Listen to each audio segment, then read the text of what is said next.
கன்னியாகுமரியில் மேகமூட்டம் காரணமாக சூரிய உதயத்தை காண முடியாமல் சுற்றுலா பயணிகள் ஏமாற்றமடைந்தனர். சர்வதேச சுற்றுலா தலமான கன்னியாகுமரியில் கோடை விடுமுறை காரணமாக சுற்றுலா பயணிகளின் வருகை அதிகரித்துள்ளது. அதிகாலையில் சூரிய உதயத்தை காண திரிவேணி சங்கமத்தில் கூடியிருந்த சுற்றுலா பயணிகள் மேகமூட்டம் காரணமாக அந்த நிகழ்வை காண முடியாமல் ஏமாற்றமடைந்தனர்.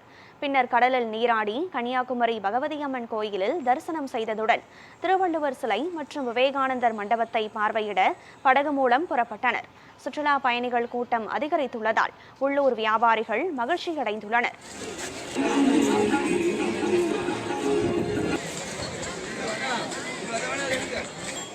நாங்க சென்னையில இருந்து வெக்கேஷனுக்காக கன்னியாகுமரி சன்ரைஸ் பார்க்கறதுக்காக வந்திருக்கோம்.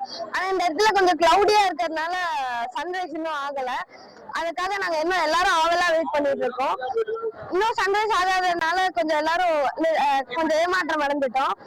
இதுக்கப்புறமா நாங்க வந்து போட்டிங் போயிட்டு கிளாஸ் பிரிட்ஜ் பார்த்துட்டு விவேகானந்தா இல்லம் பார்த்துட்டு திருவள்ளுவர் ஸ்டாச்சு பார்க்க போறோம்.